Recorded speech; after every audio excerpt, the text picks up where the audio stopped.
Hello, hello. Good evening. Char.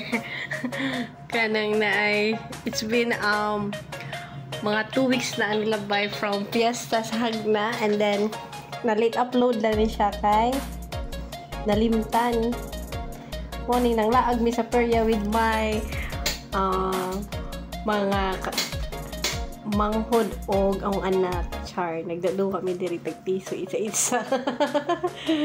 Nalingaw mi pero kuan tawag ana ay kanang nalingaw ko, pero si Kelsey ra ang nalingaw pod kay dara may gadaduwa.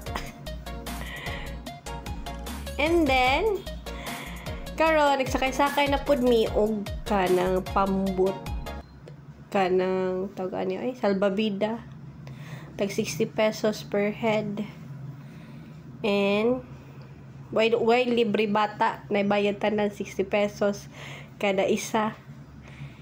And then mo na di may kabaw mo operate, naglibot-libot rami sa tubig. Anja arang lingawan ni Kelsey kay nakasakay siya first sakay sa salbabida nga di motor with her tita B and me, and then maoto siya, libot-libot lang, ikot-ikot lang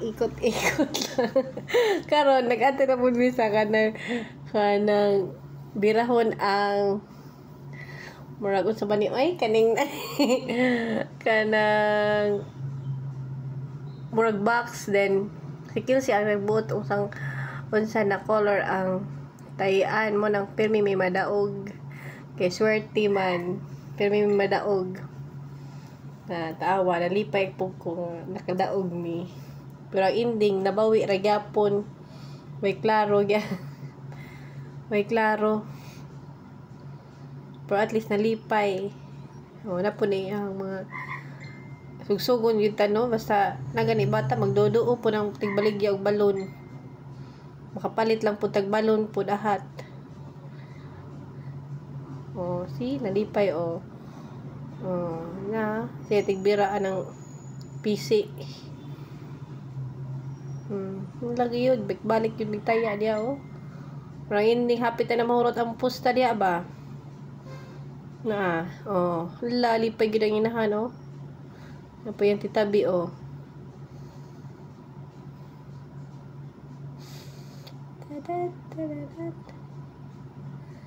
halagyod.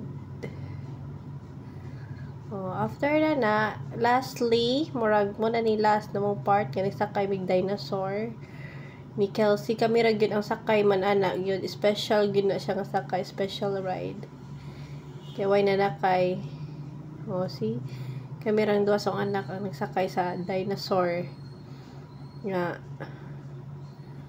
ride. Special ride na siya, good for tula. Ay, nalipay ito si Madam Kelts. Mana pila ra ba oy. Bye guys.